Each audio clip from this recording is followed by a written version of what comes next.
மண்டேவோட market பொறுத்த வரைக்கும் ஓப்பனிங்கே மேலே போக ட்ரை பண்ணாலுமே பெரிய லெவலில் மேலே போக முடியாமல் இமீடியட்டாக கீழே வந்து ஒரு ஹோல் டே நெகட்டிவ்ல முடிச்சிருந்ததையும் பார்க்க முடிஞ்சது.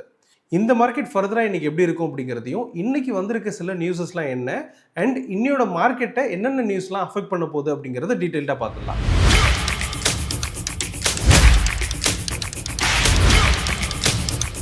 நிஃப்டி பேங்க் நிஃப்டியை பொறுத்தவரை ரீசெண்ட் டேஸில் பெரிய லெவலில் மொமெண்டம் இல்லை.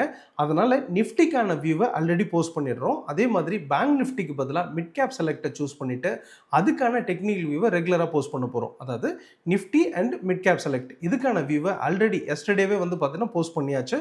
அதுக்கான லிங்கை டிஸ்கிரிப்ஷனில் கொடுக்குறேன், தேவைப்படுறவங்க கிளிக் பண்ணி பார்த்துக்கோங்க.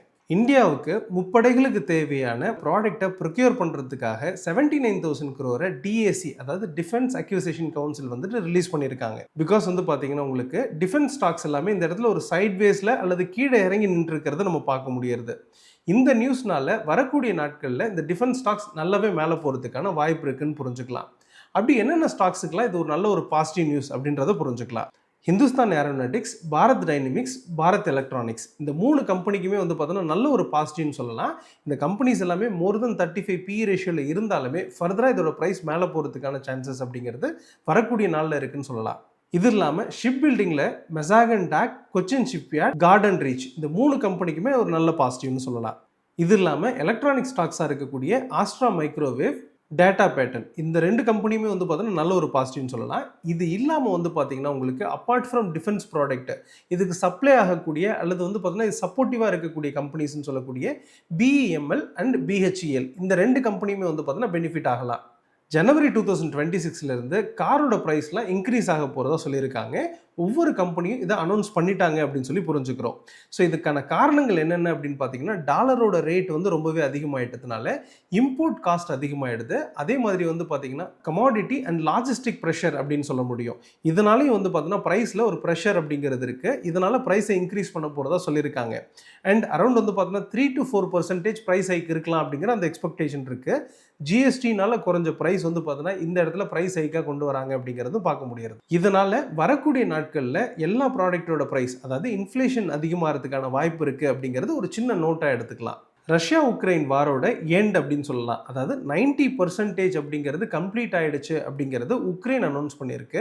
வரக்கூடிய நாட்களில் வந்து பார்த்திங்கன்னா இந்த வார் வந்து ஒரு முடிவுக்கு வந்துடும் அப்படின்றத புரிஞ்சுக்கலாம். இதனால் இன்னையோட மார்க்கெட் நல்லா மேலே வந்துருச்சு அப்படின்னு சொல்ல முடியல. இது வந்து பார்த்திங்கன்னா வரக்கூடிய நாட்களில் தான் தெரியும். ஸோ கண்டினியூஸாக வந்து பார்த்திங்கன்னா இந்த நியூஸஸ் வந்துட்டு தான் இருக்குது.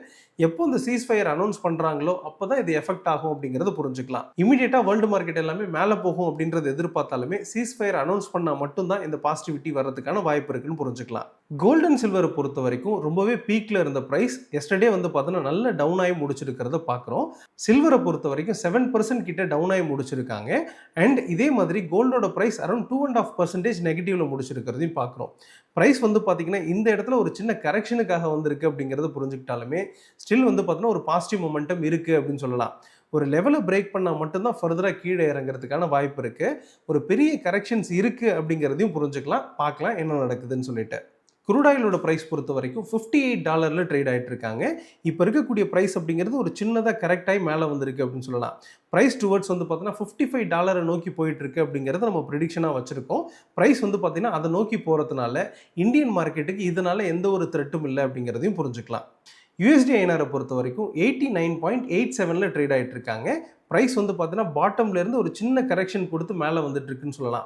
ஓவரால் ப்ரைஸ் வந்து பார்த்தீங்கன்னா கீழே தான் போகணும் அப்படின்னாலுமே இப்போதைக்கு ஒரு சின்ன கரெக்ஷனுக்கு மேலே வந்துட்டு இருக்கு அப்படின்னு சொல்லலாம். சப்போஸ் ப்ரைஸ் வந்து பார்த்தீங்கன்னா உங்களுக்கு 90.45க்கு மேலே இருந்துச்சுன்னா நல்லாவே மேலே போயிடும் அப்படிங்கிறது எதிர்பார்க்க முடியும். பட் இப்போ இருக்கக்கூடிய வியூவை பொறுத்த வரைக்கும் ப்ரைஸ் கீழே தான் வரணும், அது ஒரு கரெக்ஷனுக்காக வருது அப்படிங்கிறதையும் புரிஞ்சுக்கலாம். ஸோ அப்படி பார்க்கும்போது இதோட ப்ரைஸ் அப்படிங்கிறது நம்ம இந்தியன் மார்க்கெட்டுக்கு இப்போதைக்கு ஒரு பெரிய த்ரெட் இல்லை அப்படிங்கிறத புரிஞ்சுக்கலாம். ஸ்டேபிளாக இருக்கிறது ஒரு நல்ல ஒரு பாசிட்டிவ் அப்படின்றதையும் புரிஞ்சுக்கலாம். FIDE டேட்டா பொறுத்த வரைக்கும் எஸ்டர்டே FII வந்துட்டு செல் பண்ணியிருக்காங்க அரௌண்ட் 2,760 crore. அதே மாதிரி பை பண்ணியிருக்கக்கூடிய DI எப்போவுமே பை பண்ணிக்கிட்டே இருக்கக்கூடிய DI 2,643 crore வாங்கியிருக்காங்க. அகெயின் வந்து பார்த்தீங்கன்னா இந்த இடத்துல வந்துட்டு FII செல் பண்ணிக்கிட்டே இருக்கிறது அகெயின் நெகட்டிவ் நியூஸ்னாலுமே FII வாங்கிட்டே இருக்கிறது ஒரு பாசிட்டிவ் நியூஸ்னு சொல்லலாம். இந்த இடத்துல ரீட்டைல் இன்வெஸ்டரும் திரும்பவும் செல் பண்ணியிருக்காங்க அப்படிங்கிறதையும் புரிஞ்சுக்க முடியுது.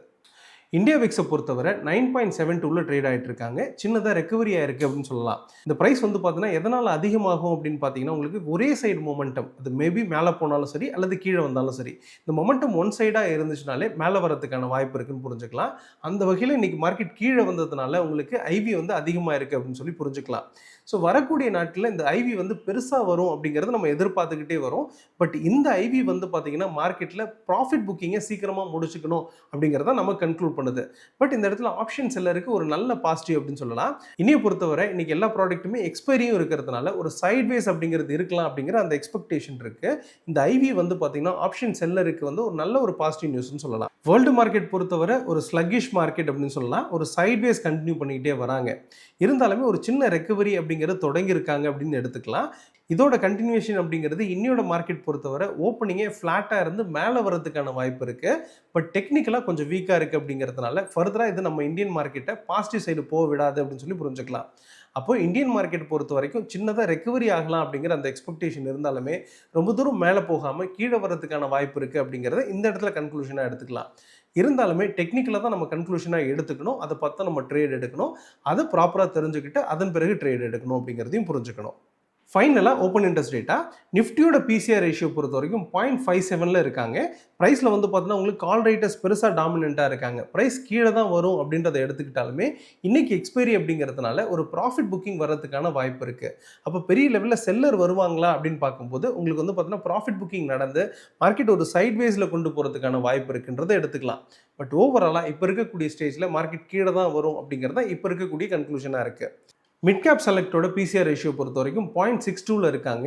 ஓவராலாக வந்து பார்த்தீங்கன்னா மார்க்கெட் பீரிஷில் தான் இருக்குது. Both call and put writers compare பண்ணும்போது கால் ரைட்டர்ஸ் கொஞ்சம் டாமினண்ட்டாக இருக்காங்க. மார்க்கெட் கீழே தான் வரும் அப்படின்றத எதிர்பார்த்தாலுமே இன்னைக்கு எக்ஸ்பைரி அப்படிங்கிறதுனால கொஞ்சம் வந்து சைட்வேஸில் இருக்கிறதுக்கான வாய்ப்பு இருக்குது அப்படிங்கிறதையும் புரிஞ்சுக்கலாம். கரண்ட்டாக இருக்கக்கூடிய இடம் அப்படிங்கிறது ஒரு ஸ்ட்ராங் சப்போர்ட் அப்படிங்கிறதுனால ஒரு ப்ராஃபிட் புக்கிங்காக மேலே வரதுக்கான வாய்ப்பு இருக்குது. ஒரு சைட்வேஸ் அப்படிங்கிறது பர்ஃபெக்டாக பிளாட் ஆகும் அப்படிங்கிறத புரிஞ்சுக்கலாம். ஸோ டெக்னிக்கலாக பார்த்து தான் நம்ம கன்க்ளூஷனுக்கு வரணும். இதுதான் இன்னைக்கான சில இன்புட் அப்படின்னு சொல்லலாம். இது எப்படி இருந்தது, என்ன நடந்தது அப்படிங்கிறத அடுத்தடுத்த வீடியோவில் பார்த்து தெரிஞ்சுக்கலாம். Thank you very much. All the best.